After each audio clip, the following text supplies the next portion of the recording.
C'est la Bible noir sur blanc. Bienvenue, bonne étude, que Dieu vous bénisse abondamment et c'est parti. Chers frères et sœurs, chers amis, que la paix et la grâce de Dieu soient avec vous tous. En ce matin, ce samedi 7 juin 2025, nous avons le privilège d'être ensemble pour pouvoir continuer à méditer sur la parole de Dieu. En ce matin, chers amis, le titre de notre méditation, c'est la prophétie du 7e millénaire sur la montagne de la transfiguration. La prophétie du 7e millénaire sur la montagne de la transfiguration. Nous trouvons notre texte de base, chers amis, dans Matthieu 16, versets 27-28. Bien avant de prier, nous le lisons. Il dit, car le Fils de l'homme doit venir dans la gloire de son Père avec ses anges. Et alors il rendra à chacun selon ses œuvres. Je vous le dis en vérité, quelques-uns de ceux qui sont ici ne mourront point qu'ils n'aient vu le Fils de l'homme venir dans son règne. Amen. Chers amis, bien avant d'aller plus loin, nous prions. Tant de Père Céleste, en cet instant, nous allons méditer sur ta parole. Que la sagesse d'en haut, ton Saint-Esprit vienne nous imprégner pour nous conduire dans toute la vérité, pour nous enseigner ta parole, car tu nous dis, à la fin des temps, nous serons tous enseignés de toi. Permets que, Seigneur Dieu, nous puissions à écouter, à apprendre, comprendre, appliquer et partager ta parole pour notre croissance spirituelle. En Jésus, nous t'en prions. Amen. Chers amis, la prophétie du 7e millénaire sur la montagne de la transfiguration. Suite et à la dernière présentation que nous avions faite, chers amis, sur YouTube, qu'est-ce que la fin du monde selon Jésus-Christ? Nous faisons cette autre étude sur la chaîne, la Bible noir sur blanc, avec notre famille également, chers amis. Chers amis, toutes les révélations prophétiques de Jésus-Christ doivent faire l'objet de notre attention, particulièrement celui de la montagne de la transfiguration. Car il est écrit dans 2 Pierre 1er, verset 19. Il dit, et nous tenons pour d'autant plus certaine la parole prophétique à laquelle vous faites bien de prêter attention, comme à une lampe qui brille dans un lieu obscur jusqu'à ce que le jour vienne apparaître et que l'étoile du matin se lève dans vos cœurs. Donc, sous l'inspiration du Saint-Esprit, Pierre dit que nous devons prêter attention à la parole prophétique comme à une lampe qui brille dans un lieu obscur. C'est-à-dire, chers amis, la parole prophétique est une lumière qui nous permet de briller au milieu des ténèbres du monde jusqu'à ce que Jésus revienne. Et regardez, chers amis, la question que nous devons nous poser, de quelle parole prophétique que Pierre parle spécifiquement? De quelle parole prophétique? Eh bien, regardez, et si je me posais la question là, de quelle parole prophétique Pierre est en train de parler là? De la venue de Jésus. Mais regardez, quand il parle de la venue de Jésus, il parle de quelque chose de très spécifique. Regardez cela, chers amis. Remontons jusqu'au verset 16. Remontons jusqu'au verset 16, toujours dans 2 Pierre 2. Qu'est-ce qu'il a dit? Verset 16 à 10, qu'est-ce qu'il dit? Il dit, ce n'est pas, en effet, en suivant des fables habilement conçues, que nous vous avons fait connaître la puissance et l'avènement de notre Seigneur Jésus-Christ. Mais c'est comme en ayant vu sa majesté de nos propres yeux. Car il a reçu de Dieu, le Père, l'honneur et la gloire, quand la gloire magnifique lui fit entendre une voix qui disait, celui-ci est mon fils bien-aimé en qui j'ai mis toute mon affection. Où ça on avait entendu cette parole? Non. Où ça on avait entendu cette parole? Au baptême de Jésus on avait entendu. Mais où ça on a entendu cette parole de quoi? Sur la montagne de la transfiguration. Donc les paroles prophétiques, ça que Pierre dit que nous devons prêter attention, c'est cette parole prophétique qui a été entendue sur la montagne. Et regardez la suite, le verset 18. Regardez le verset 18 pour voir qu'effectivement ce n'est pas le baptême de Jésus que Pierre était en train de parler, mais c'est ce qui a été fait sur la montagne de la transfiguration. Regardez ce qu'il dit, ça. Et nous avons, verset 18, il dit, et nous avons entendu cette voix du ciel lorsque nous étions avec lui sur la sainte montagne. Qui ça? Nous avons, c'est toi que tu es allé, il dit, lorsque nous étions avec lui sur la sainte montagne. Non, il va dire seulement la montagne, non, il dit, lorsque nous étions avec lui sur la sainte montagne. Et tout à l'heure, nous parlons. Donc, Pierre dit, ce n'est pas en effet par des fables habilement conçues, pas des fables théologiques. Et pas moun qui dit nous. Et pas moun qui vient ba nous parole. Mais c'est nous qui n'a parlé de ça. Nous vous avons fait connaître la puissance de l'avènement de notre Seigneur Jésus-Christ. Il dit comme ayant vu sa majesté nous-mêmes. Nous avons entendu la parole nous-mêmes. Lorsque nous étions où ça? Sur la sainte montagne. Et ça veut dire la sainte montagne, c'est la montagne. Il n'a pas dit ça avant, jusqu'à ce qu'elle mourit. Jusqu'à ce qu'elle mourit ressuscité. Donc, lorsque nous étions sur la sainte montagne, c'est dit la montagne de la transfiguration. Donc, il dit ce n'est pas en effet en suivant des fables théologiques, habilement conçues. Et oui, chers amis, malheureusement, à cause des faux docteurs, les théologiens et leurs fanatiques religieux, qui détournent l'oreille de la vérité biblique telle qu'elle est révélée en Jésus-Christ, la parole prophétique ou cette révélation prophétique de la montagne de la transfiguration a été méprisée, falsifiée et restée inconnue à cause des religieux. En pile, on ne peut pas comprendre sens parole ça. Et je dis à chers amis, nous prêter attention pour nous comprendre quel est le sens de cette parole. Parce que pour Pierre dit ça, il faut prêter attention à cette parole. Et Pierre a écrit tout un chapitre pour ça, il nous parle de ça tout à l'heure. Donc, par des fables théologiques, le prétérisme, historicisme, parce que comme ça, vous dit qu'on ça soit prétériste, elle dit tout qui passé, soit futuriste, nous parlons de ça, soit historiciste, il falsifie les théologiens, falsifie les paroles de Jésus et tordent le sens des Écritures. Kounya qui ça dit, chers amis, il dit que lorsque Jésus parlait de la fin du monde dans Matthieu 24, Marc 13 et Luc 21, c'était la fin de l'âge mosaïque, la destruction de Jérusalem. Ce n'était pas la fin du monde. Deuxièmement, ils disent que le jour du Seigneur est déjà là. C'était la destruction de Jérusalem et qui devait arriver au temps des disciples en l'an 70. Et ils disent comme ça, là, Jésus est déjà venu par l'intermédiaire de l'armée romaine en l'an 70. Il a exercé sa vengeance contre Jérusalem en la détruisant. Donc, lorsque Jésus, nous avons cette blasphème, chers amis. Donc, Jésus, à travers l'armée romaine, Jésus venu, il détruit Jérusalem. Ils disent, troisièmement, chers amis, et moi-même, j'ai entendu de mes propres oreilles un prédicateur qui a dit, dans une étude sur Matthieu 24, il a dit, Jésus n'a jamais dit qu'on va vivre dans le ciel. Jésus n'a jamais dit qu'on va vivre dans le ciel. C'est terrible, chers amis. Donc, chers amis, comme ces hommes corrompus d'entendement, par leur enseignement trompeur, sont en train de conduire un grand nombre de fanatiques religieux à la perdition. Donc, c'est pourquoi l'apôtre nous met en garde en disant, regardez, l'apôtre nous met en garde toujours dans 2 Pierre, et regardez le verset 20 et 21, qu'est-ce qu'il dit? Il dit, sachant tout d'abord, vous-même, qu'aucune prophétie de l'Écriture ne peut être un objet d'interprétation particulière. Car ce n'est pas par une volonté d'homme qu'une prophétie a jamais été apportée, mais c'est poussé par le Saint-Esprit que des hommes ont parlé de la part de Dieu. Ce n'est pas par de la volonté des hommes, ce n'est pas par des études théologiques, ce n'est pas par des études universitaires, ce n'est pas par la science de ce monde qu'une prophétie a jamais été apportée, mais c'est poussé par le Saint-Esprit que des hommes ont parlé de la part de Dieu. Et quand c'est le Saint-Esprit va conduire dans toute la vérité, dans la parole de Dieu. Vous dites ça, chers amis, pas quitter les hommes, troublez-nous. J'ai entendu ça, je vous écris ces choses au sujet de ceux qui vous égarent. Vous n'avez pas besoin que les hommes vous enseignent, que son onction vous enseigne toutes choses. Donc, chers amis, c'est peut-être ça, nous sommes en train de voir la prophétie du 7e millénaire sur la montagne de la transfiguration. Peut-être un peu le monde capable, étonné de ce titre. Et bien, chers amis, la parole prophétique de Jésus-Christ sur la montagne de la transfiguration est rapportée dans plusieurs passages. Je vais vous dire le passage que vous mentionnez pour nous comprendre, chers amis. Il est rapporté dans l'évangile de Matthieu, chapitre 16, versets 24 à 28, et chapitre 17, versets 1 à 9. Deuxième côté, il est rapporté, et par exemple, nous prêtons attention à même. Deuxième côté, il est rapporté, c'est dans l'évangile de Marc, chapitre 8, verset 34, et chapitre 9, verset 1 à 10. Et nous savons, est-ce que nous connaissons ça, chers amis? Marc n'était pas un disciple de Jésus? Nous savons ça? Marc n'était pas un disciple de Jésus. Donc l'évangile de Marc, c'est de frères. Ce qui était Marc? Marc était un ami de Pierre. Marc était comme secrétaire de Pierre. Donc l'évangile de Marc, ce n'est pas l'évangile de Marc, c'est l'évangile de Pierre. Il a rapporté ce que Pierre a dit. C'est pourquoi Pierre a rapporté cela. Donc c'est l'évangile, et ce devrait être l'évangile de Pierre. Mais Marc, il a porté le nom de Marc parce que Marc était un scribe. C'est lui qui rapportait les paroles de Pierre. C'est pourquoi nous trouvons cette prophétie. Et c'est l'une des évangiles qui a été écrit le premier.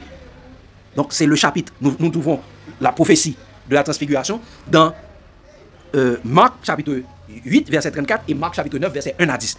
Nous trouvons également cette prophétie, c'est l'ami dans Luc dans l'évangile selon Luc, dans chapitre 9, versets 23 à 37.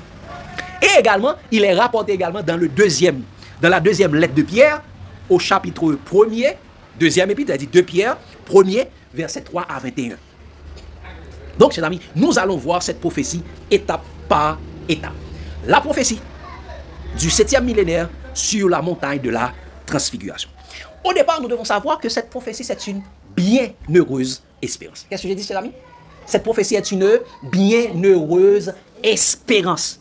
Regardons cela, chers amis. D'abord, première chose, c'est la bienheureuse espérance. Regardez Matthieu 16. Nous sommes dans Matthieu 16, et versets 27 à 28.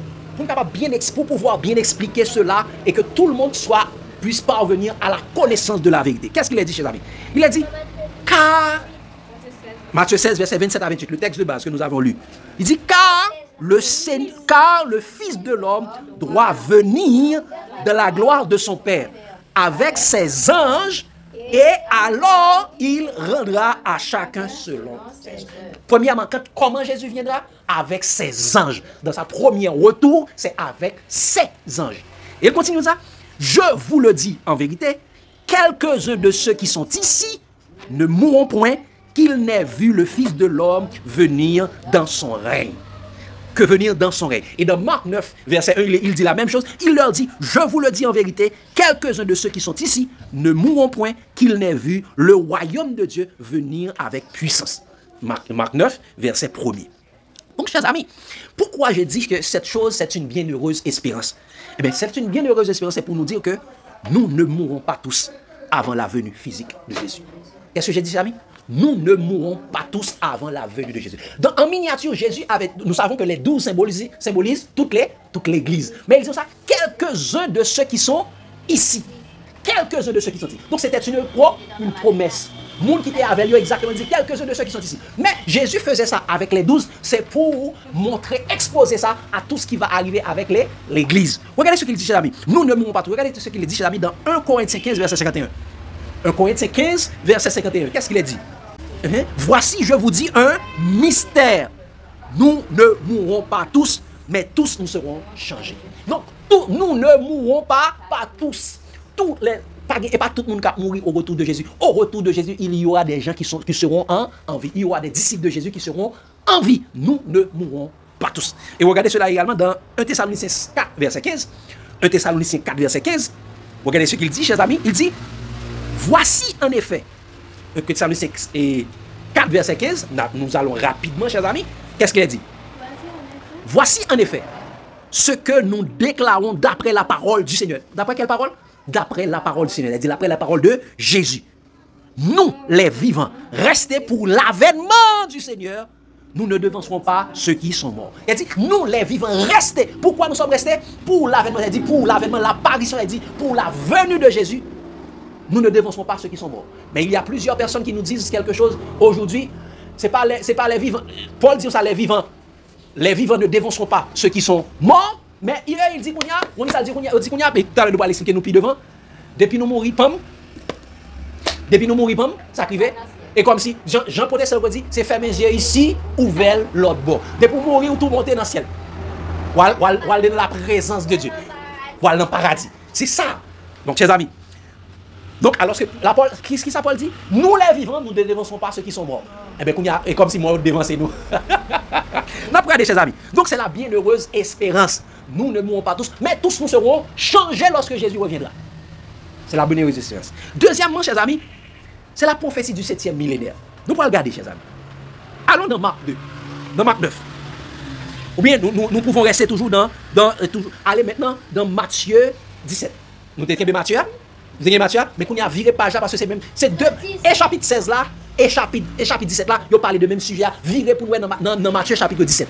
Parce que la Matthieu chapitre 17, c'est la suite de Matthieu chapitre 16. Regardez ce qu'il dit. Il dit 6 jours après, Jésus prit avec lui Pierre, Jacques et Jean, son frère, et il les conduisit à l'écart sur une haute montagne. Qui ça? Sur une haute montagne. Verset 2. Il fut transfiguré devant eux, son visage resplendit comme le soleil, et ses vêtements devinrent blancs comme la lumière. 6 jours après. Ça nous doit comprendre, suivant l'inspiration du Saint-Esprit, pour attirer notre attention, Marc et Matthieu ont pris le soin de mentionner 6 jours après. 6 jours après de quoi? Après que Jésus avait fait la déclaration en disant en vérité quelques-uns de sont ici, ne mourront point. C'est pour regardez dans Marc 9. Dans Marc 9, ils tout collé ensemble. Regardez ça, regardez dans Marc 9, verset 1-2. Maintenant, il a dit, je vous le dis en vérité, quelques-uns de ceux qui sont ici ne mourront point. Le royaume de Dieu venir avec puissance. Avec puissance. Et verset 2, il dit 6 jours après, Jésus prit avec lui Pierre, Jacques et Jean et il les conduisit seul à l'écart sur une haute montagne. Il fut transfiguré devant eux. Ses vêtements devinrent resplendissants et d'une telle blancheur qu'il n'y a pas de foulon sur la terre qui puisse blanchir. Donc ça dit, sur une haute montagne là, pas de rien qui sous la terre qui a blanchi on regarde comme ça. Ça veut dire qui ça? Non, non, ça veut dire qui ça? Il dit s'il n'y a pas de oui, mais tout ça, il n'y a pas de foulon sur la terre qui puisse blanchir ainsi. Ça veut dire quoi? C'est Jésus. Non. Il dit, il les transporta sur une haute montagne, mais il n'y a pas sur la terre une foulon. Ah, il n'y a pas de foulon sur la terre qui puisse blanchir ainsi. Ça veut dire quoi? Exactement. Ça veut dire, ils ne sont pas sur la terre. En ce temps-là, ce n'était pas sur la terre. Parce que, regardez, chers amis, que symbolise la haute montagne?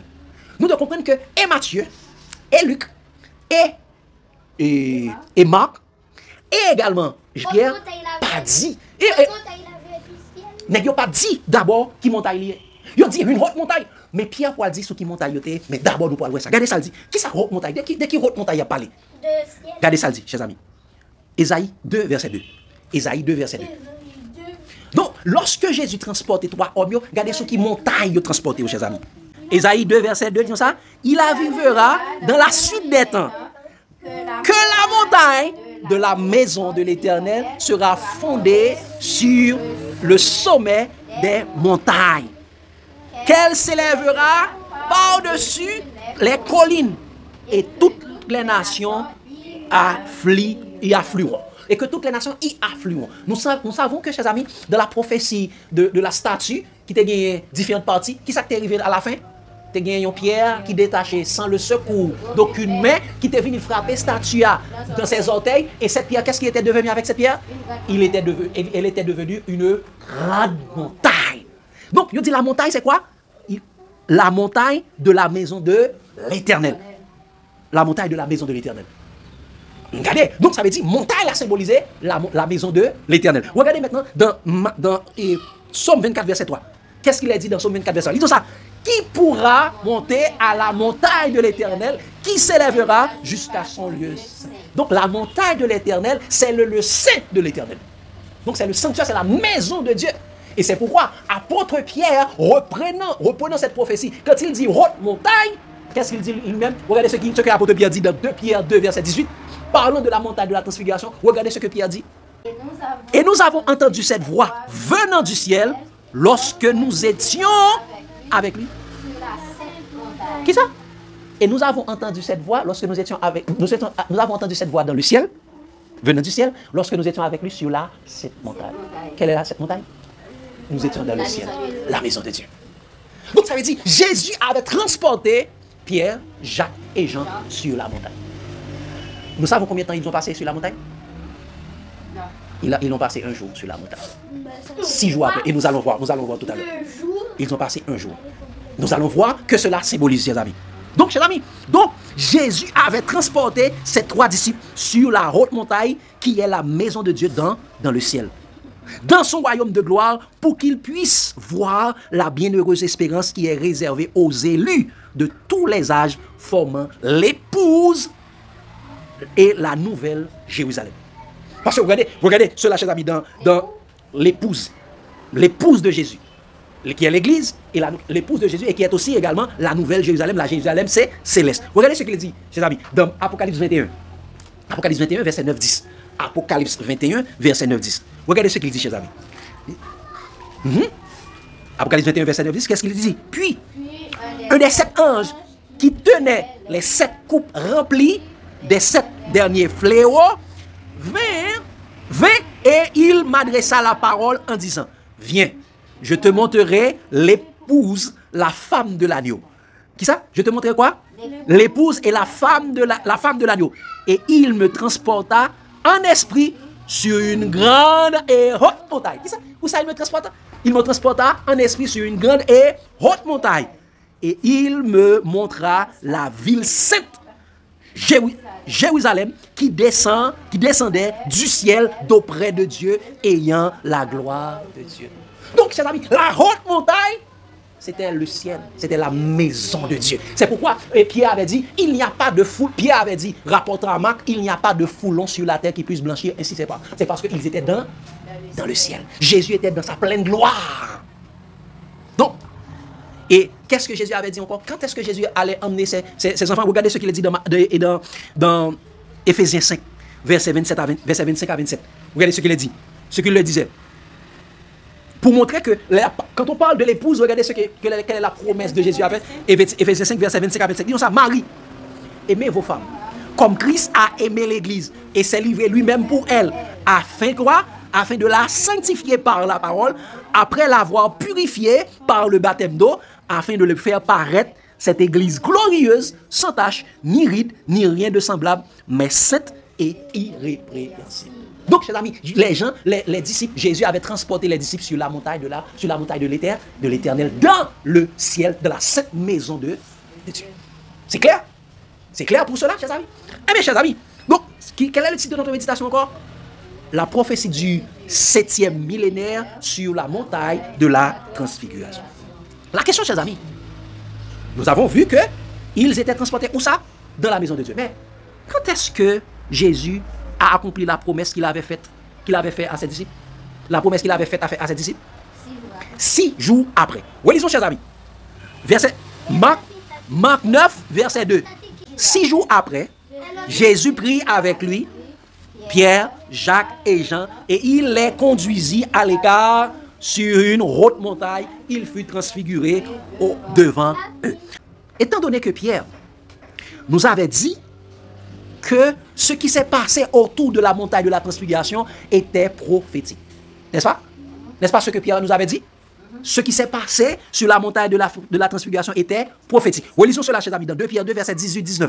Il dit, verset 2 Pierre 2, verset 18-19, regardez ce que Pierre avait dit, nous ça. Et nous avons entendu cette voix venant du ciel lorsque nous étions avec lui sur la sainte montagne. Et nous tenons d'autant plus certaine la parole prophétique à laquelle vous faites bien de prêter attention, comme à une lampe qui brille dans un lieu obscur, jusqu'à ce que le jour vienne apparaître et que l'étoile du matin se lève dans vos cœurs. Donc, il dit que cette parole, c'est une parole prophétique. Donc, la question à se poser, chers amis, que nous indiquent les 6 jours prophétiques plus 1? Qu'est-ce que j'ai dit, chers amis?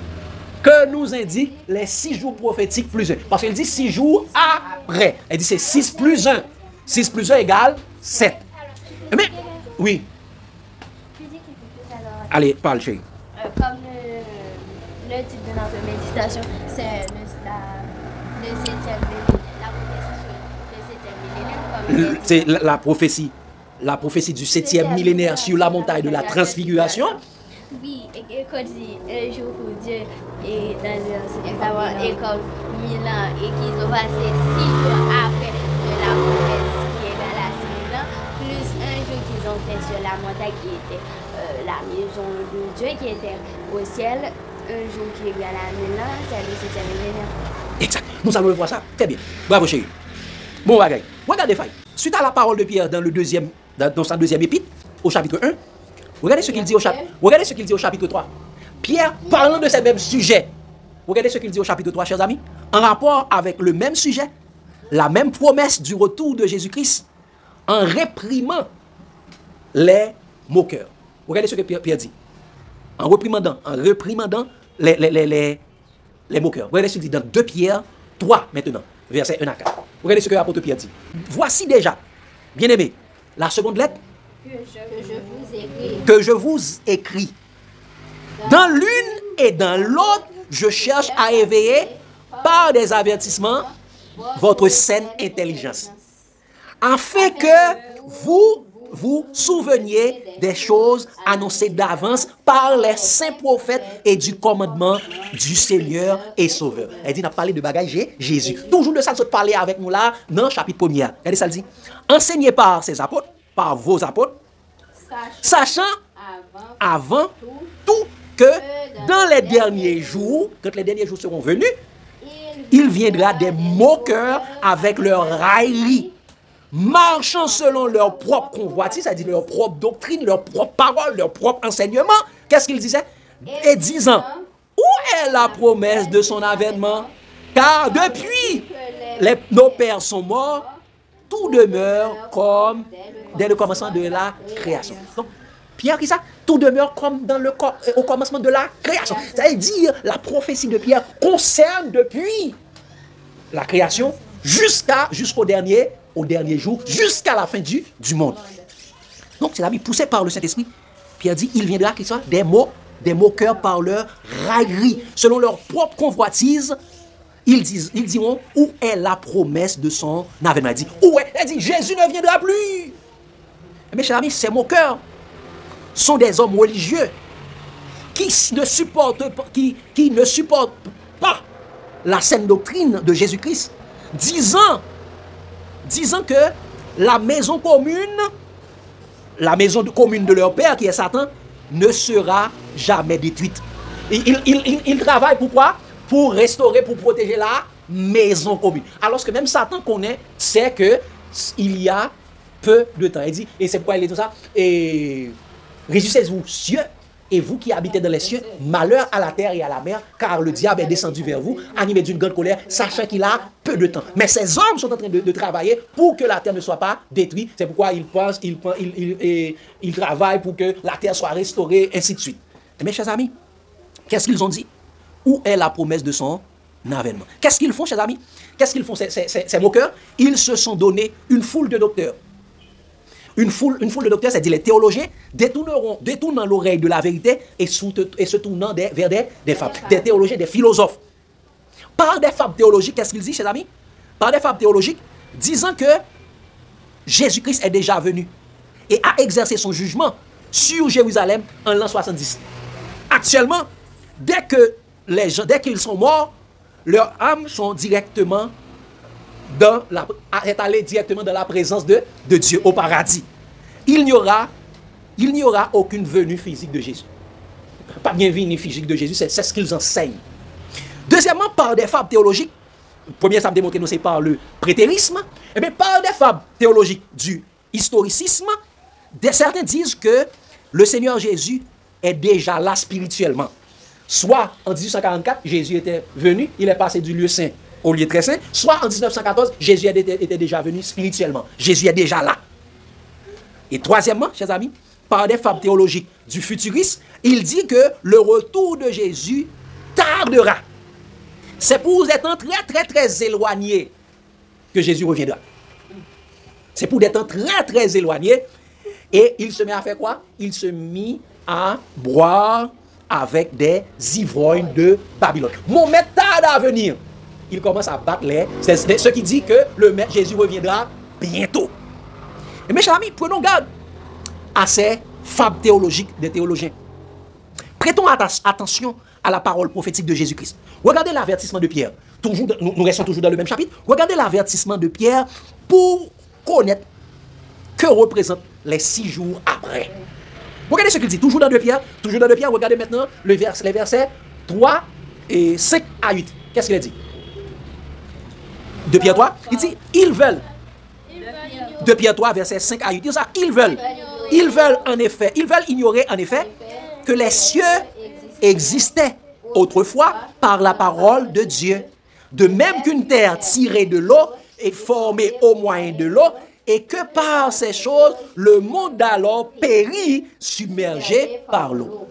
Tandis que, par la même parole, les cieux et la terre d'à présent sont gardés et réservés pour le feu, pour le jour du jugement et la ruine des impies. Qui ça?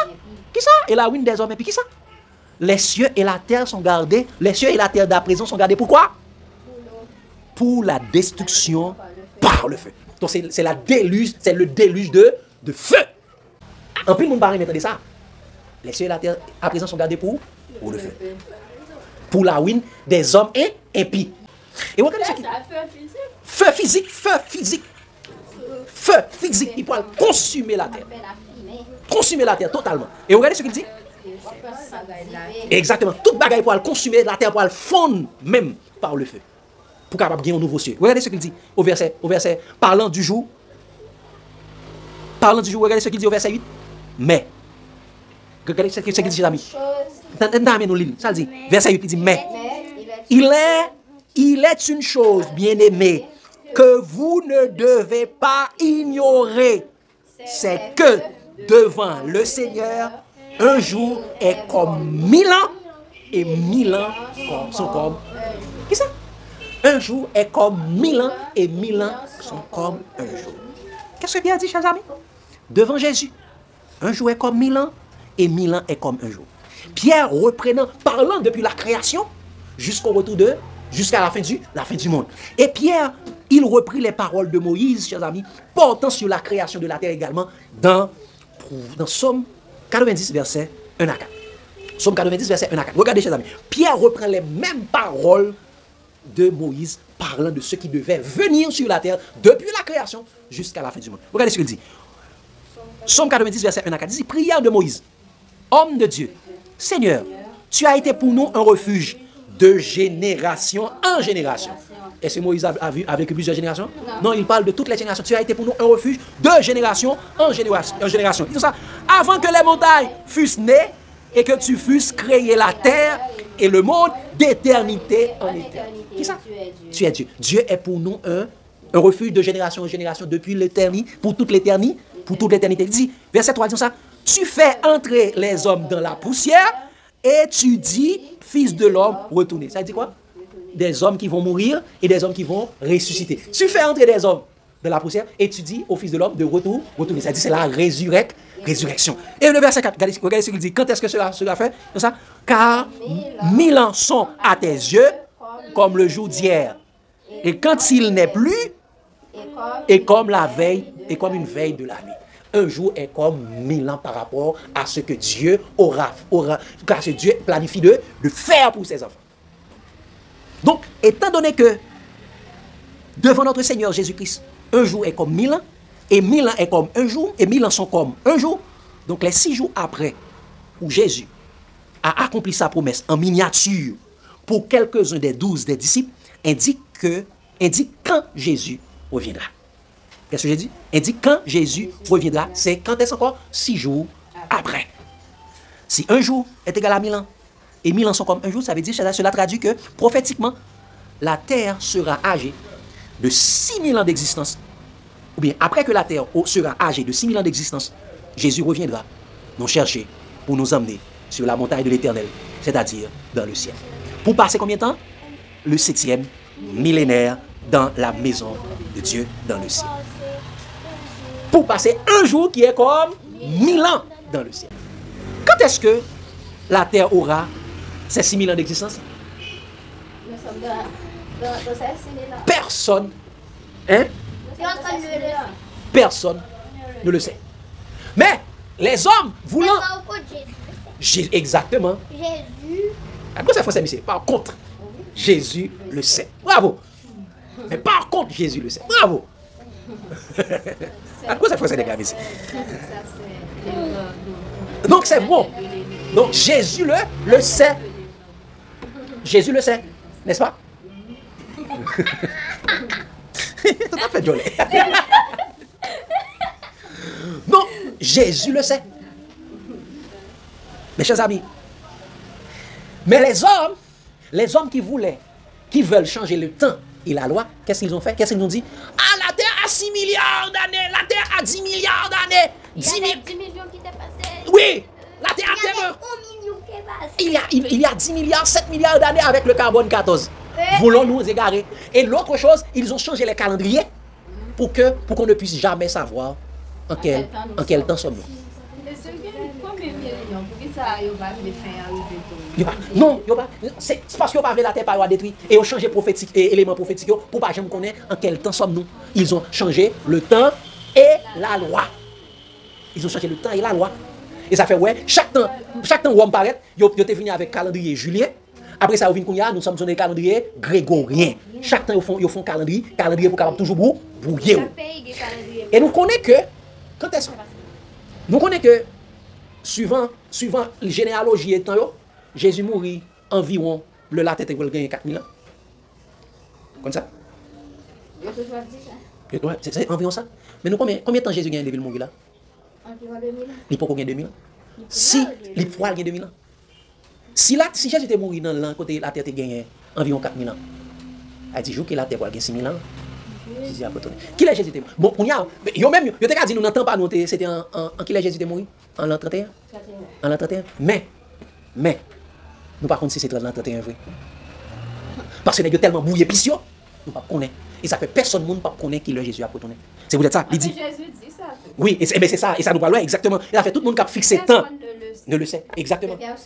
Le Père seul. Et ça fait tout le monde qui a fixé temps, qui a fait calcul. Et parlez pas nous pour faire le calcul. Ça nous doit faire nous-mêmes prêcher. Préparez-nous. Regardez ça, le dit. Veillez, exactement. Et c'est ça, dit à Fayou. Regardez ce qu'il a dit, chers amis, dans Marc 13, verset 32 à 37. 32 à 37. N'a plus verset 32 à 37 pour bien comprendre. Il dit, pour ce qui est du jour et de l'heure. Ça, pour ce qui est du jour et de l'heure. Personne ne le sait. Ni les anges dans le ciel, ni le Fils, mais le Père seul. Prenez garde, veillez et priez. Voici, personne ne sait qu'est-ce que nous devons faire. Prenez garde, veillez et priez. Car vous ne savez quand ce temps viendra. Personne ne sait quand ce temps viendra. Tout ça, il en sera. Regardez la chose. Il dit, il en sera comme d'un homme qui partant pour un voyage laisse sa maison, remet l'autorité à ses serviteurs, indique à chacun sa tâche et ordonne au portier de veiller. Qui ça? Qui est cet homme qui est parti pour un voyage? Jésus. Il est allé au ciel, il dit, ma retour, je reviendrai. Par contre, il est venu. Et il continue, verset 35, il dit ça. Veillez donc, lis en base. Daniel, un bébé bounamon, t'as dit ça encore? Verset 35, ça. Veillez donc, car vous ne savez quand viendra le maître de la maison, ou le soir, ou au milieu de la nuit, ou au chant du coq, ou le matin. Qui ça? Personne ne connaît même qui il est. Si c'est dans le matin, si c'est dans la soirée, si c'est à midi, si c'est les chocs pour chanter, personne ne connaît qui il est exactement. Parce que il y a des chants qui ont dit Jésus a venu matin, il dit noir à minuit. C'est pas vrai. C'est le Jésus a venu, soleil là, a venu tout noir. Mais personne ne connaît qui il est là, payé. Tout au loge a campé, par quelqu'un qui qui il est. Qu'est-ce qu'ils disent ça? Verset 36. Il dit craignez qu'il ne vous trouve endormi à son arrivée soudaine.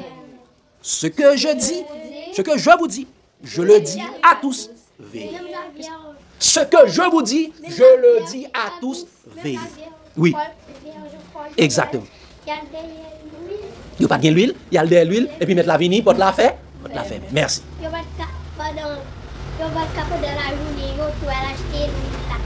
n'y a pas de l'acheter parce que c'est Jésus qui baille l'huile sans l'argent. Jésus baille l'huile là sans gratuitement. Il a l'acheté de l'autre côté. Pas vrai, Daniel? Il a acheté côté où l'huile, mais il a acheté. Exactement. Donc, chers amis, personne ne pas. Afin qu'il est 6 jours, ça a fini. Personne ne pas connaît. Personne ne pas connaît. Regardez ce qu'il dit dans Acte. Mais c'est Dieu qui l'a fixé de sa propre autorité. Regardez ça, il dit dans Acte 17. Acte 17, verset 26. Verset 26, 30-31. Regardez ce qu'il dit. D'abord. Disons ça. Parlant de Dieu, qu'est-ce qu'il dit? Il a fait que tous les hommes sortis d'un seul sang, le seul sang c'est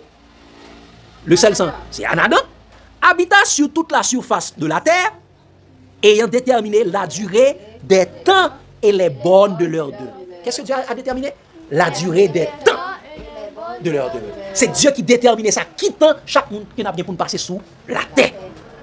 Regardez ça, il dit encore, il dit, verset 30, qu'est-ce qu'il dit? Il dit ça, sans tenir compte des temps d'ignorance, annonce maintenant à tous les hommes et en tout lieu qu'ils aient à se repentir. Qu'est-ce que ça doit faire? Repentir.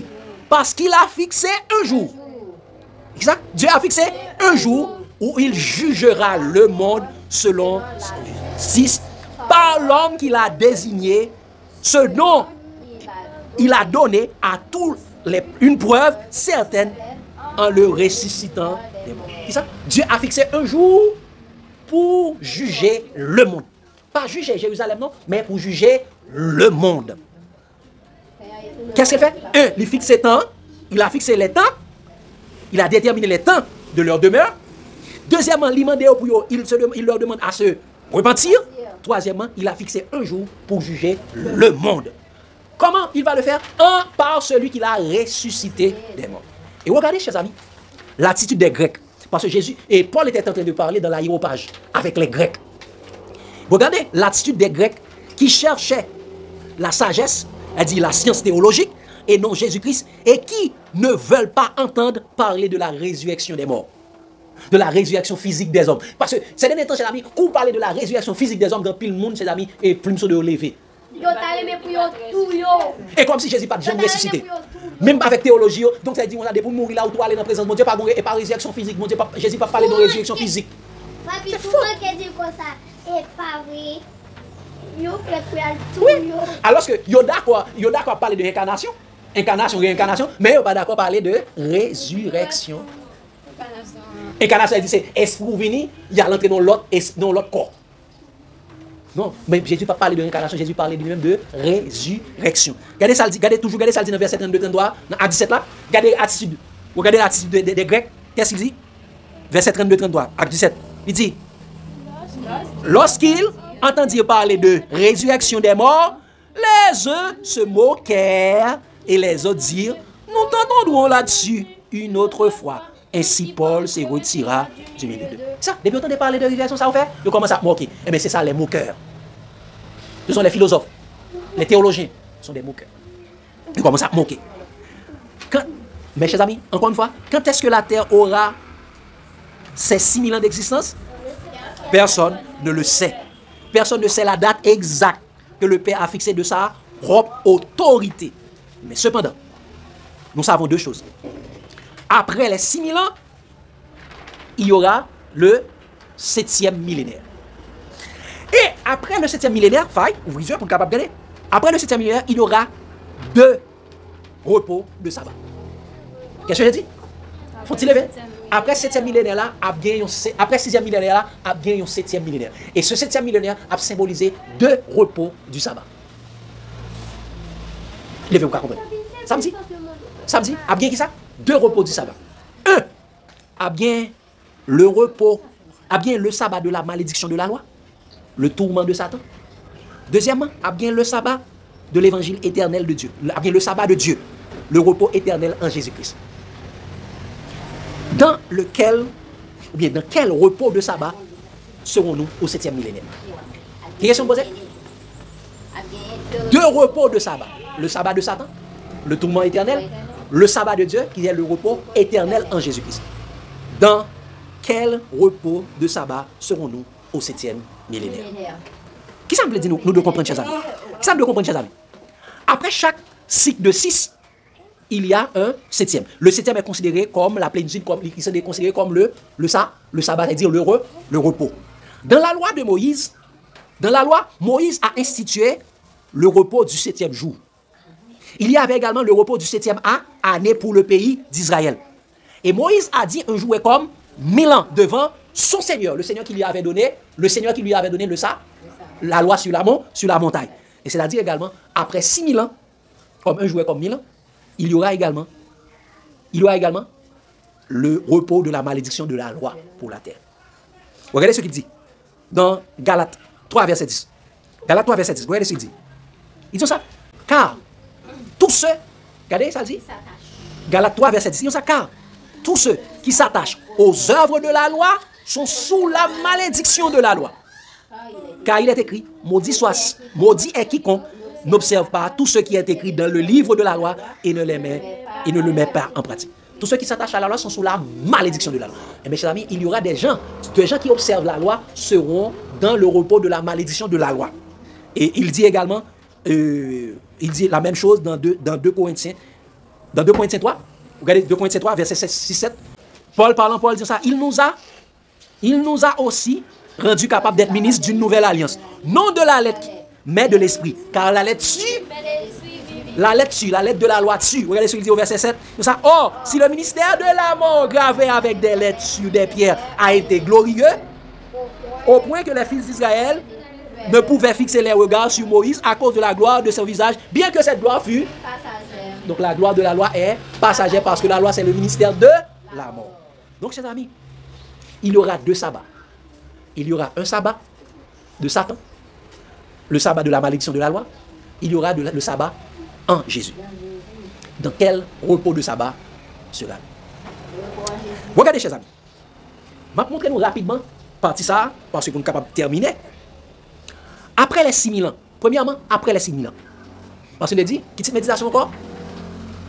La prophétie du 7e millénaire sur la montagne de la transfiguration. Et mes chers amis, après les 6000 ans, au 7e millénaire, regardez comment sera la terre. Pour la terre. Nous allons regarder premièrement la terre. La terre sera informe et vide. Qu'est-ce que j'ai dit? Première étape, la terre sera informe et vide. Regardez cela, chers amis. Dans Jérémie 4, verset 23 à 24. Verset 23 à 25. Jérémie 4, verset 23 à 25. Jérémie 4, verset 23 à 25. Regardez ce qu'il dit. Je vais lire rapidement. Il dit ça. Je regarde la terre. Jérémie, la prophétie, comme Jésus va donner. Jérémie est en train de regarder cette parole. Dépose ça pour ne pas perdre du long. Jérémie 4, verset 23 à 25. Regardez ce qu'il dit. Je regarde la terre.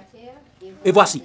Elle est informe et vide. Qui ça? Je regarde la terre, voici, elle est informe et vide. Donc, Jérémie dit, Jérémie ne dit pas, je regarde Jérusalem, non? Jérémie dit, je regarde la Jérémie dit, je regarde la terre, voici, elle est informe et vide.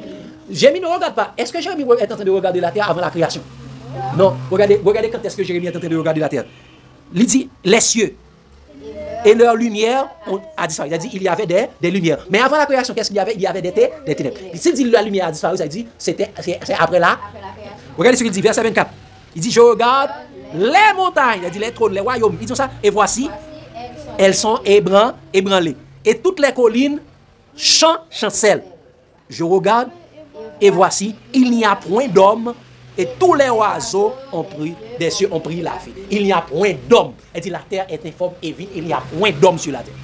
Regardez verset 26 à 29 là, disons ça. Il dit, je regarde, et voici, le Carmel est un désert. Le Carmel est un désert. Le Carmel, c'est une montagne. C'est la montagne qui aurait les Armageddon. Le Carmel est un désert. Et toutes les villes sont détruites devant l'Éternel. Et toutes les villes sont détruites devant l'Éternel. Devant son qui ça? Son ardente colère. Son ardente colère, ça dit, parlant du retour de Jésus. Disons ça. Car ainsi parle l'Éternel. Tout le pays sera dévasté. Mais je ne ferai pas une entière destruction. À cause de cela, le pays est en deuil. Et les cieux en haut sont obscurcis. Car, je le dis, je l'ai résolu et je ne m'en répands pas. Je ne me retracterai pas.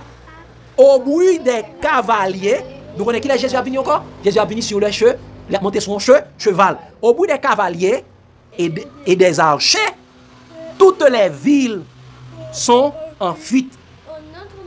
On entre dans les bois, les monts et les rochers. Et les rochers, toutes les villes sont abandonnées et il n'y a plus d'habitants. Chers amis, quand est-ce que la terre redeviendra informe et vide? Au retour de Jésus. Regardez cela dans Matthieu 24. Matthieu 24. Nous regarder quand est-ce que la terre sera informe et vide. Nous mettons quitter Jérémie en Kounia. Nous avons quitté Jérémie. Regardez. Comme Jérémie dit exactement la terre sera informe et vide. Regardez quand est-ce que la terre sera informe et vide. Matthieu 24, verset 29, 31. Qu'est-ce qu'il dit? Aussitôt après ces jours de détresse, le soleil s'obscurcira. Et pas ça Jérémie te dit. Le soleil s'obscurcira. La lune ne donnera plus sa lumière. Les étoiles tomberont du ciel et les puissances des cieux seront ébranlées. Alors le signe du Fils de l'homme paraîtra dans le ciel. Toutes les tribus de la terre se lamenteront et elles verront le Fils de l'homme venant sur les nuées du ciel avec puissance et une grande gloire. Verset 31. Il enverra ses anges avec la trompette retentissante et ils rassembleront ses élus aux 4 vents de la terre, depuis une extrémité jusqu'à l'autre. Jésus a venu, toutes les tribus de la terre se lamenteront. Ça veut dire toutes les tribus de la terre se lamenteront. Ils pas comme qui ça pour eux faire. Parce que à la venue de Jésus, ils seront détruits. Regardez ça le dit dans 2 Thessaloniciens 2. Qui est Matthieu, mais regardez ça le dit dans 2 Thessaloniciens 2, verset 8 à 10. À la venue de Jésus, tout le monde, tous les morts sans Christ mourront. Tous les hommes, c'est-à-dire tout le monde qui n'a pas de Christ dans la vie, il a tombé. Parce qu'il ne peut pas garder Jésus, il ne peut pas garder la gloire de Jésus, il a détruit. Regardez ça le dit. 2 Thessaloniciens 2, verset 8 à 10. 2 Thessaloniciens 2, verset 8 à 10. Qu'est-ce qu'il a dit? C'est ça. Et alors paraîtra l'impie que le Seigneur Jésus détruira par le souffle de sa bouche et qu'il anéantira par l'éclat de sa main. Qu'est-ce que ça? Jésus a détruit ça par l'éclat de son avènement. Ils ont ça. L'apparition de cet impie, regardez la suite. En plus, ça a détruit l'impie. Regardez ça, dit. L'apparition de cet impie se fera par la puissance de Satan avec toutes sortes de miracles, de signes et de prodiges mensongers. Et avec toutes les séductions de l'iniquité pour ceux qui périssent parce qu'ils n'ont pas reçu l'amour de la vérité pour être sauvés. Donc les impies seront détruits parce qu'ils n'ont pas reçu quoi? L'amour de la vérité pour être sauvés. Et c'est ce qu'il dit, chers amis, retournons dans Matthieu 24. Et c'est ce qu'il dit, chers amis, dans Matthieu 24, verset 27-28. Regardez le verset 28. Qu'est-ce qu'il a dit? Car comme l'éclair part de l'Orient et se monte jusqu'à l'Occident, ainsi sera l'avènement du Fils de l'homme. En quelques lieux que seront les cadavres, s'assembleront les... Qui ça? En quelques lieux seront les cadavres, là s'assembleront les aigles. Elle dit, côté cadavre, c'est là et aigles pour aller. Qu'est-ce qu'ils vont faire? Ils vont manger la chair humaine. Et c'est ce qu'il dit chez l'ami dans Apocalypse 19, verset 17-18. Et c'est ça que nous avons dit tout à l'heure, tout ça. Apocalypse 19, verset 17-18. Qu'est-ce qu'il dit? Et je vis un ange qui tenait dans le soleil. Et il cria d'une voix forte, disant à tous les oiseaux qui volaient par le milieu du ciel, venez, rassemblez-vous pour le grand festin de Dieu, afin de manger la chair des rois, la chair des chefs militaires, la chair des puissants, la chair des chevaux, et de ceux qui les montent, la chair de tous, libres, esclaves, petits. Tout le monde ça honnête a détruit. Tout le monde ça. Il y a étendu sous terre ces oiseaux qui ont mangé chair. Et c'est peut-être ça, regardez. Et c'est ça, Jésus a dit, ce qui arrivera du temps de Noé arrivera de même à l'avènement du Fils de l'homme. Les gens mangeaient, buvaient, mariaient leurs enfants jusqu'au jour où Noé entra. Jusqu'au jour où Noé entra dans l'arche et le déluge vint et les emporta tous. Tout a palpé, péri. Regardez ça, le dit dans Luc. Nous allons faire nous lire ça dans Luc parce que Luc considère malheureusement en pile mon rapport des paroles de Jésus, il a divisé parole Matthieu. Il y a deux paroles, il y a des versets où mettez un côté ou pas mettez de l'autre côté, mais regardez ça, le dit dans Luc 17, verset 26, 27 et verset 34, 37. Regardez ça, le dit. Il dit ce qui arriva, Luc 17, verset 26, 27. Il dit ce qui arriva du temps de Noé arrivera de même au jour du Fils de l'homme. Les hommes mangeaient, buvaient, se mariaient et mariaient leurs enfants jusqu'au jour où Noé entra dans l'arche, le déluge vint et les fit tous périr. Regardez ça le dit dans verset 34 là. Ça le dit.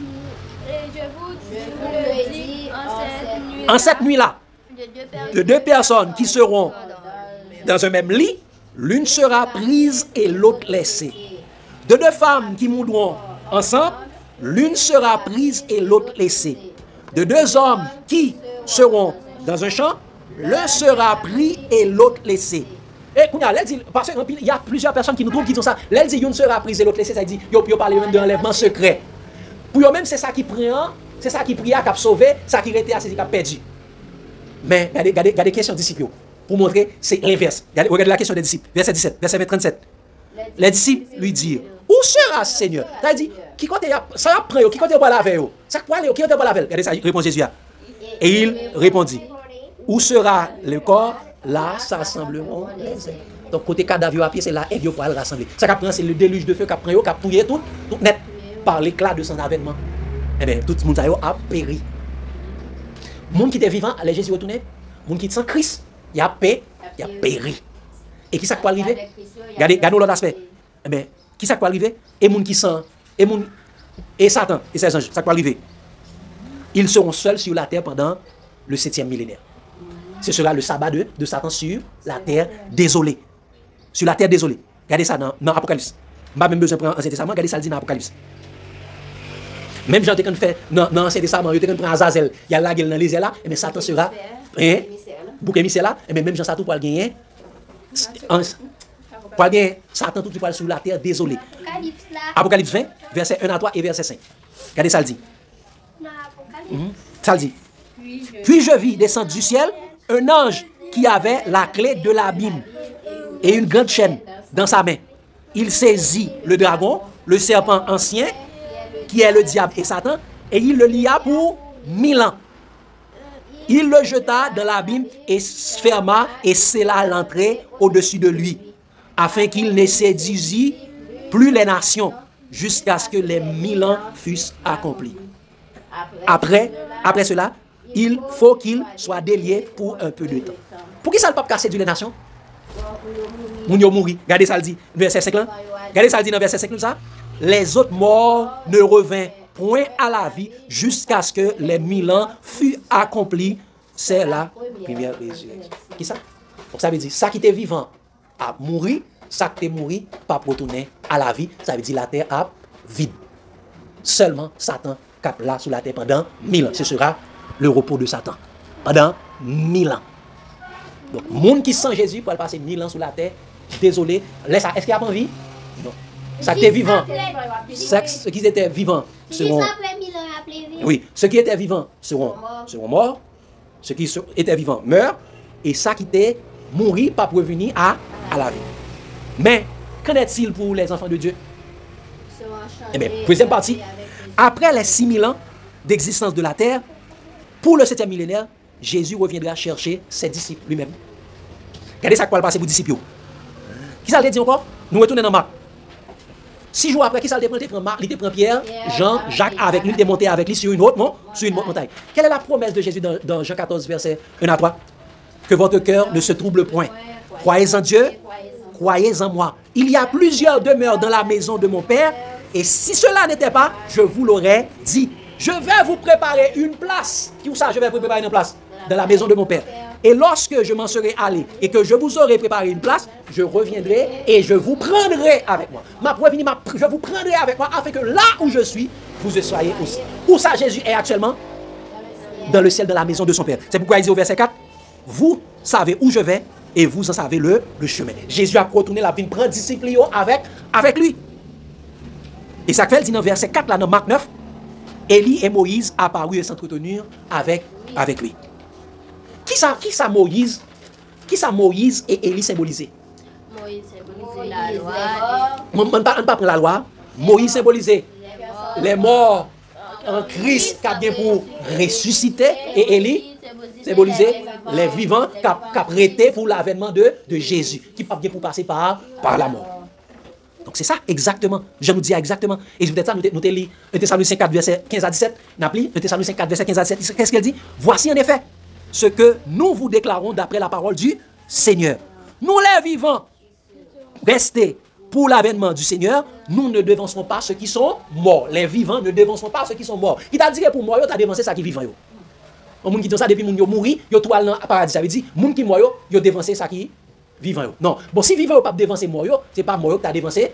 Vivant, il dit, nous ne devancerons pas ceux qui sont morts, car le Seigneur, verset 16, car le Seigneur lui-même a un signal donné à la voix d'un archange et au son de la trompette de Dieu descendra du ciel et les morts en Christ ressusciteront premièrement. Ensuite, nous les vivants qui serons restés, nous serons tous ensemble enlevés avec eux sur les nuées à la rencontre du Seigneur dans les airs. Ainsi, nous serons toujours avec le Seigneur. Amen. Voici la glorieuse espérance, chers amis. Jésus a retourné, les vivants pas devant ces morts, mais tout le monde, les vivants ont ressuscité. Nous tout a changé ensemble. Nous allons aller à la rencontre du Seigneur dans les airs parce que Jésus a venu, prendre nous avec lui. Et c'est ça qu'il te dit, nous te dans 1 Corinthiens 15, verset 51-52, il dit, voici, je vais vous dire un mystère. Nous ne mourrons pas tous, mais tous nous serons changés. En un clin d'œil, en un instant et en un clin d'œil, à la dernière trompette, la trompette sonnera et les morts ressusciteront incorruptibles et nous serons changés. Donc, premier bagage, Jésus a venu prendre nous avec lui. Et qu'est-ce qui va, les Jésus vient prendre nous avec lui, qui ça qui va passer? passer 1000 ans avec lui. Exactement. Qu'est-ce qui va se passer? Nous allons passer 1000 ans avec lui. Regardez ce qu'il dit chez la Bible. Dans Hébreux 4. Hébreux 4. Hein? La Bible dit, regardez, Hébreux 4. Allez. On allez chez la Bible. Hébreux 4. D'abord, pour capable entrer dans le repos Jésus, il faut déjà, pour capable entrer dans le repos sabbat, il faut entrer dans le repos Jésus. Hébreux 4, verset 9 à 11. Qu'est-ce qu'il a dit? Il y a donc un repos de sabbat réservé au peuple de Dieu. C'est ça? Peuple, bon Dieu, un repos de sabbat réservé pour eux. C'est pas le sabbat du 7e jour, non? Regardez, c'est le sabbat du 7e millénaire. Regardez ce qu'il dit. Car celui qui entre dans le repos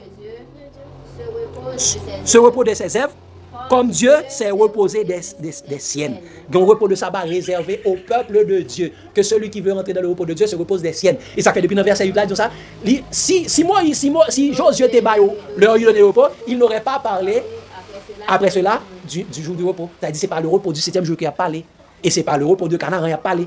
C'est le repos. Regardez verset 11. Efforçons-nous donc d'entrer dans le repos afin que personne ne tombe en donnant un exemple, le même exemple de désobéissance. Personne ne va bailler le même exemple de désobéissance. Parce que ça, Jésus dit, venez à moi, vous tous qui êtes fatigués et chargés, et je vous donnerai du repos. Prenez mon joug sur vous et recevez mes instructions. Et venez à moi, vous tous qui êtes fatigués et chargés, et je vous donnerai du repos. Parce que c'est à travers Jésus qu'on va capable dans le repos éternel. Qu'est-ce que Jésus dit? Je suis le chemin, la vérité et la vie. Nul ne vient au Père que par moi. Donc, quelle sera la durée du repos? Quelle sera la durée de ce repos? Eh bien, regardez, exactement. Regardez cela. Apocalypse 20, verset 5-4-5. Apocalypse 20, verset 4-5. Apocalypse 20, verset 4-5. Apocalypse 20, verset 4-5. Ces derniers textes maintenant. Ces derniers textes maintenant. Pas après les textes. Quelle sera la durée? Hébreux 4 là, ils disent ça. Il y a donc un repos de sabbat. D'abord, depuis le verset 10 là. Bon, même l'île depuis le verset. Bon, fait nous l'île depuis le verset ça pour nous capable bien comprendre. Depuis le verset premier, regardez ça dit m'a nous l'île verset par verset, séquence par séquence, tout ça. Craignons donc tandis que la promesse d'entrer dans son repos subsiste encore. Qu'aucun de vous ne paraisse être venu trop tard. Car cette bonne nouvelle, elle dit l'évangile, nous a été annoncée aussi bien qu'à eux. Mais la parole qui leur fut annoncée ne leur servit de rien parce qu'elle ne trouva pas de foi chez ceux qui l'entendent. Pour nous, nous entrons dans le repos, selon qu'il a dit, je jurai dans ma colère, ils n'entreront pas dans mon repos. Il dit, est-ce que le peuple Israël n'a pas dans le repos sabbat? Mais bon Dieu dit, il ne va pas entrer dans mon repos. Il dit, ce n'est pas le repos du 7e jour. Regardez Kounia. Regardez ça le dit. Regardez ça le dit dans verset 6-7 là. Nous ça. Or, puisqu'il est encore réservé à quelques-uns d'y rentrer, quelques-uns, pas tous non, et que ceux qui d'abord à qui la promesse a été faite, n'y sont pas entrés à cause de leur désobéissance. À cause de désobéissance, ils ne sont pas entrés dans le repos. Est-ce qu'ils ne sont pas dans le repos sabbat? Oui, mais ils ne sont pas entrés dans le repos de Dieu. Dans le repos de Canaan. Regardez ça le dit. Mais, regardez tout ça. Regardez ça le dit. Dieu, verset 7. Dieu fixe de nouveau un jour. Aujourd'hui. Qui ça? Dieu fixe de nouveau un jour aujourd'hui. En disant dans David, aussi longtemps, si longtemps, après, comme il a dit plus haut, aujourd'hui, si vous entendez sa voix, n'endurcissez pas vos cœurs. Donc aujourd'hui, à ce temps des voiles, pas endurci cœur. Vous entendez voir Jésus qu'après l'eau, pas endurci cœur. Regardez verset 8 là. Dis ça. Car si Josué leur eût donné du repos, il ne parlerait pas après cela d'un autre jour. Qui ça? Qui est-ce qui t'a fait peuple Israël l'entrée Canaan? Mais qui ça, bon Dieu dit? Si Josué était au repos, il ne va pas parler de l'autre repos. Donc ça dit, ce n'est pas le repos de Canaan, ce n'est pas le repos du 7e jour, c'est le repos de Dieu. C'est pourquoi il dit dans verset 9 là, ça, il y a donc un repos de sabbat réservé au peuple de Dieu. Car celui qui entre dans le repos de Dieu se repose des siennes, de ses œuvres comme Dieu s'est reposé des siennes. Donc, même Jean, bon Dieu t'est reposé après 6 jours, il fait un travail. Non, Genèse là, c'est dans le repos ça, bon Dieu voulait nous rentrer. Ça que t'es fait, peuple là, t'es sorti. Ça que t'es fait, Adam, t'es sorti dans le repos. L'éternel là, péché. T'es péché. Il fait le péché. Et nous-mêmes qui pouvons rentrer dans le repos ça, nous devons efforcer nous, rentrer dans le repos de Dieu, comme Dieu s'est reposé des siennes, pour ne pas avoir aucun exemple de désobéissance. Peuple là, désobéit, malgré que tu es dans le repos 7e jour, mais vous pas arrêté dans le repos.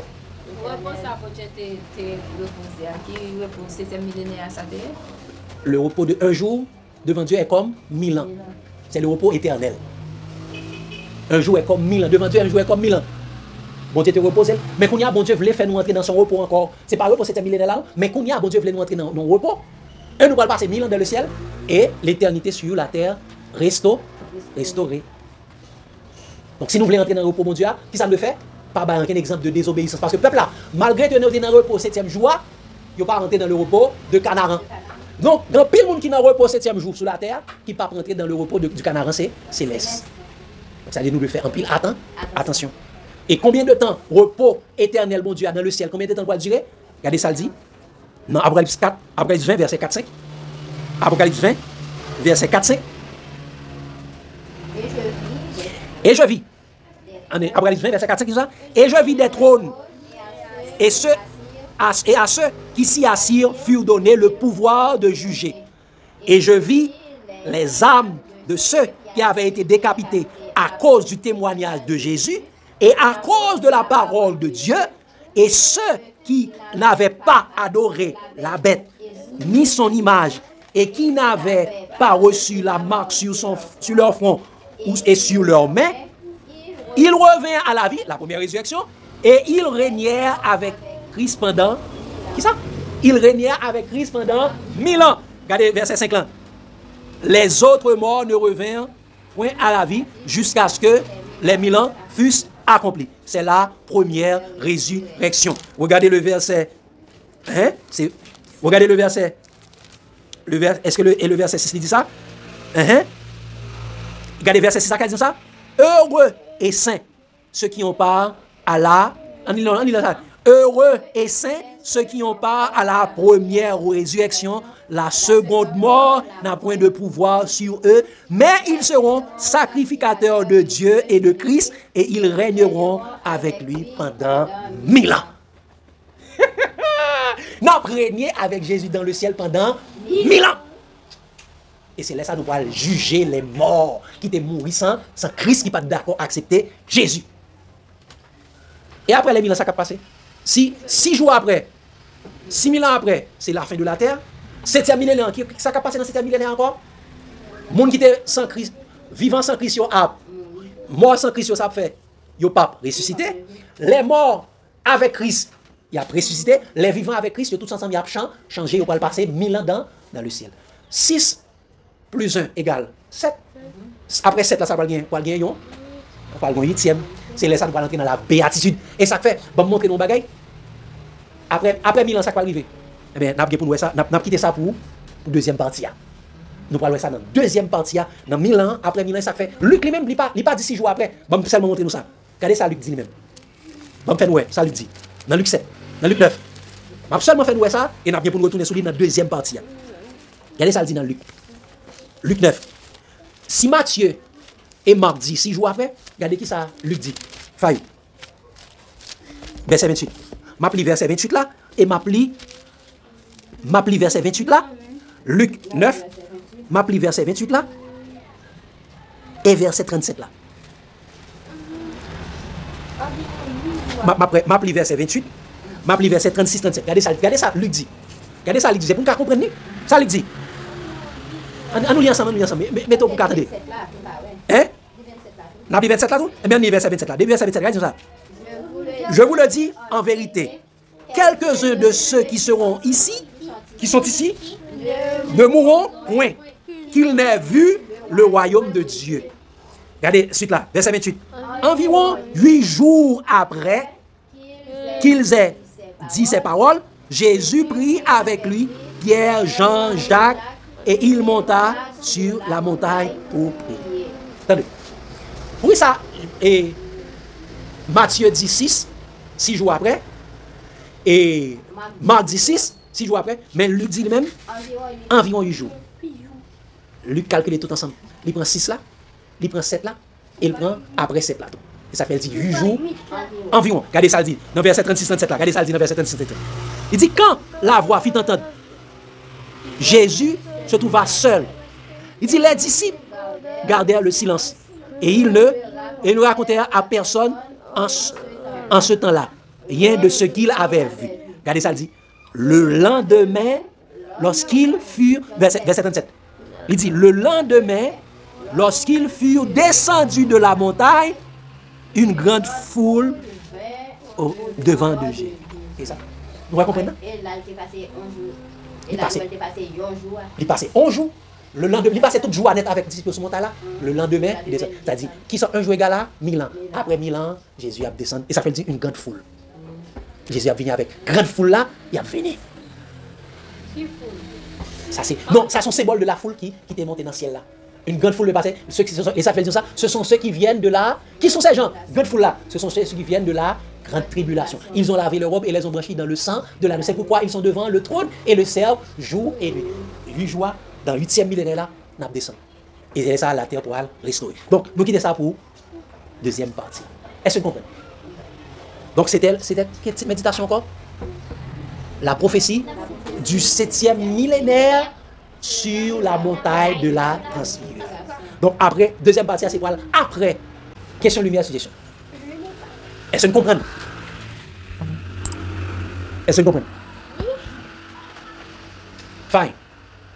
Nous là. Est-ce que nous comprenons? Nous, prophétie. Donc, montagne de transfiguration sont gros tontons prophétiques. Sont gros tontons prophétiques que nous devons prêter attention avec lui. Chaque élément là-dedans, mon bagage qui est extrêmement important. Ça m'a dit que c'est il y a un repos de sabbat réservé au peuple de Dieu.